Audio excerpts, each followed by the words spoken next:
Hello, my name is Jacqueline Carlson, and I've had a lot of technical difficulties doing this project. But my project with a woman's issue is going to be on sex trafficking. It's presented by myself. Um, all right, so here we go. My project is on human trafficking, and it can be defined by the Human Trafficking Center as the recruitment and or movement of someone within or across borders through the abuse of power or position with the intention of forced exploitation, commercial and otherwise. More specifically, in this paper, I'm going to be focusing on the forced movement of women across the United States borders, which they are then commercially sold into the sex trade. Worldwide, the statistics I found were 4.5 million women and men are forced into sexual exploitation, with 98% of that being women. Those who end up being human trafficked are usually displaced persons, minorities, and groups who are often considered vulnerable populations. From what I have found, many more people are trafficked into the United States than out of the United States, although the movement of people goes both within the United States and out of the United States. So far, this ties with nonviolence and also women's issues.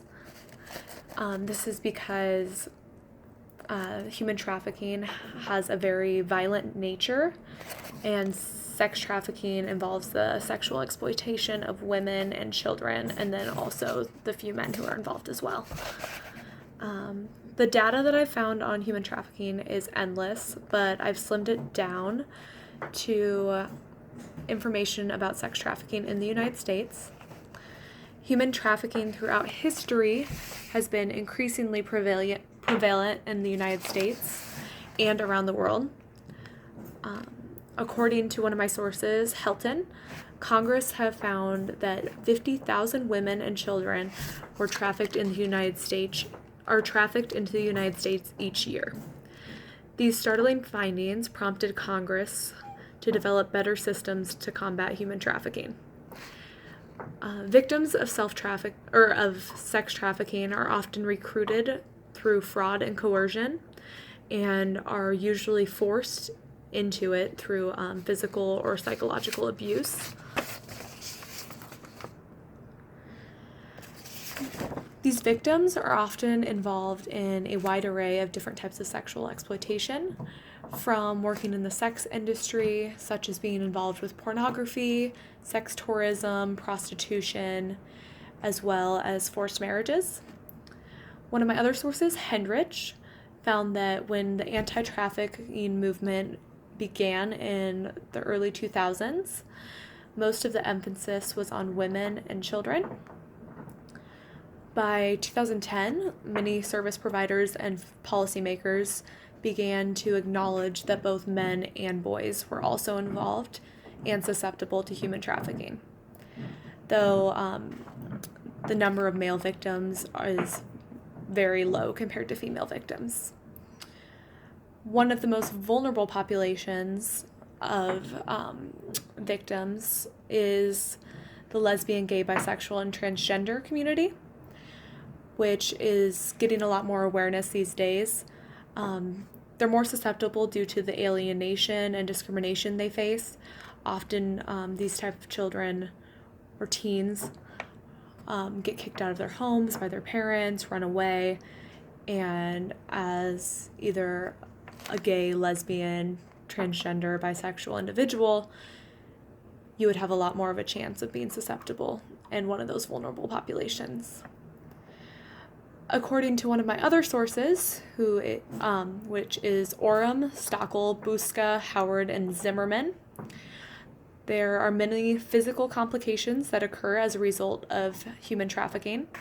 These include headaches, back and stomach pain, memory problems, traumatic brain injury, and sexually transmitted infections.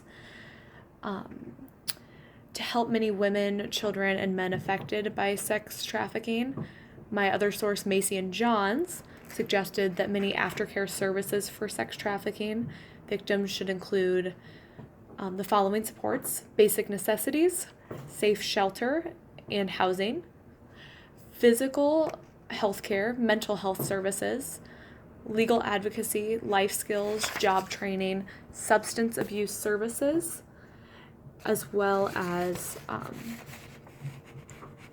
housing and different ways to get them back on their feet.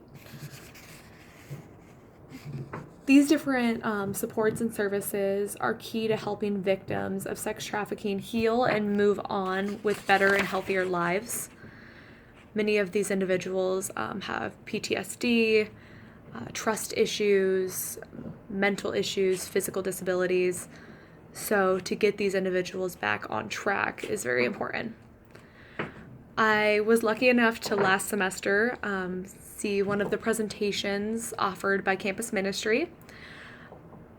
Sister Rosalie Burke presented one last semester on human trafficking, and she described the human trafficking industry as the second largest criminal industry in the world. She said it's now surpassed gun violence and drugs. And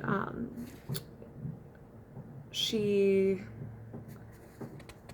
kind of addressed human trafficking in a way that really was eye-opening, because I didn't realize how big of an issue it was. So now the question that we all have is how to address such a monumental issue. There's many ways that both policymakers, the government, people who are just advocating for against human trafficking have tried to go about it. The many policymakers are creating new laws to prevent sex trafficking, and many activists are spreading awareness to help the victims, but the criminal industry for sex trafficking keeps thriving. This is because the harsh reality that there is a tremendous demand for the products of the sex industry. In the presentation by Sister Rosalie Burke, she said, if there was no demand, there would be no trafficking, which highlights this graph that I would like to show. Kind of showing the demand, supply, and distribution. So basic economics would show that there needs to be no demand. If you get rid of the demand, the supply will obviously go down. But with high demand requires high supply. And the best way to get rid of this demand is for citizens working together to remove the demand. This can be done by both education, more services that aren't prosecuting the women involved with human trafficking, but getting them help and getting them out of the violent and harsh reality that they're facing every day. So another source I found was on the Sisters of Mercy website. They are the Sisters of Mercies is what created College of St. Mary.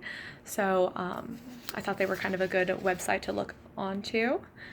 And I found that they are working on eradicating human trafficking in the 40 plus countries, with that including the United States. They advocate for services of these victims and address the demand for exploitative practices.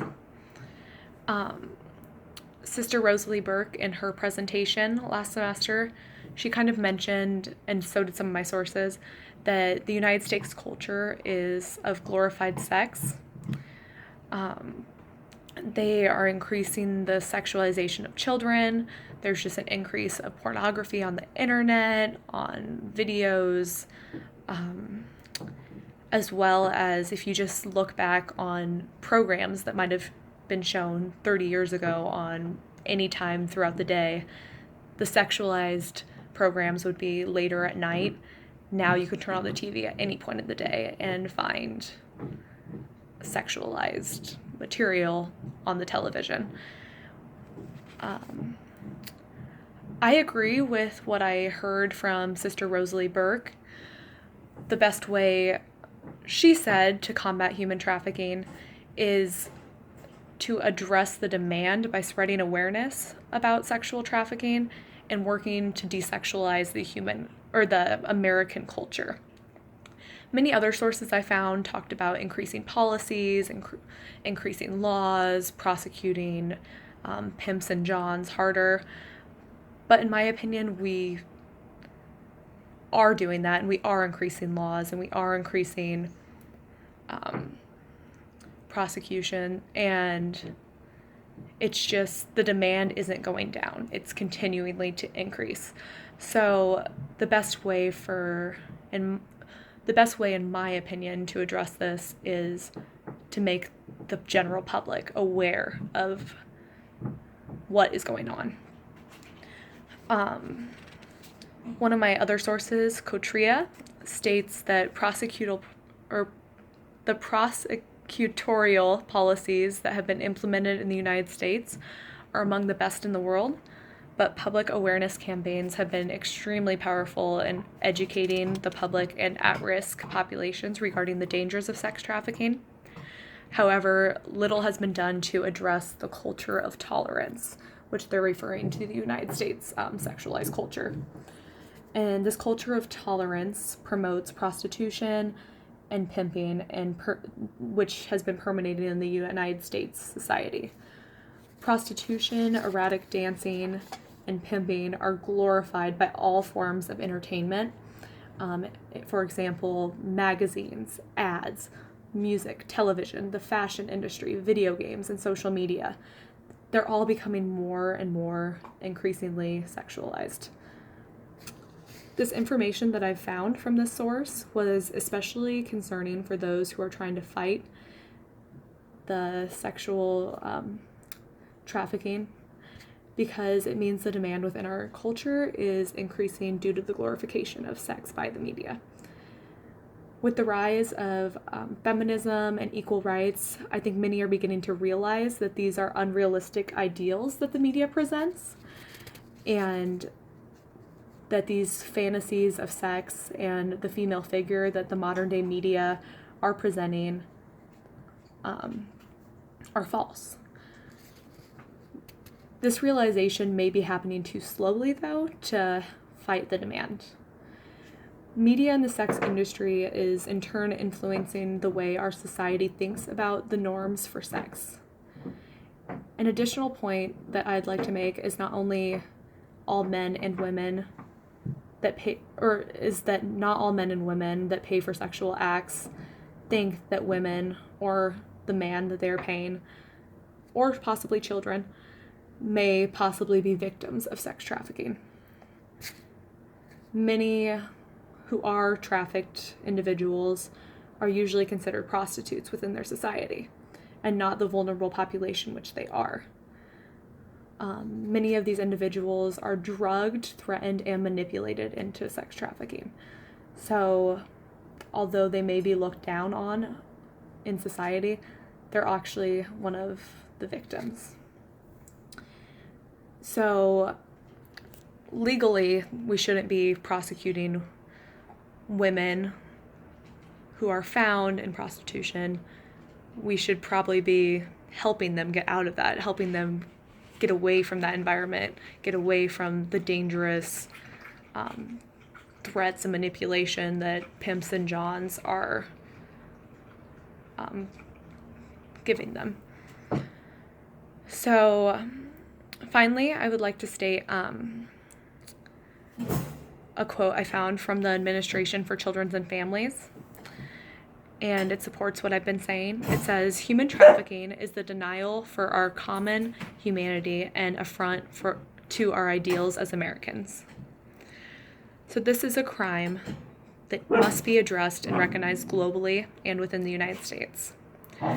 The best way, in my opinion, to spread awareness about the issue of sex trafficking, which is too often overlooked, is to strive to desexualize our American culture and increase awareness. Thank you.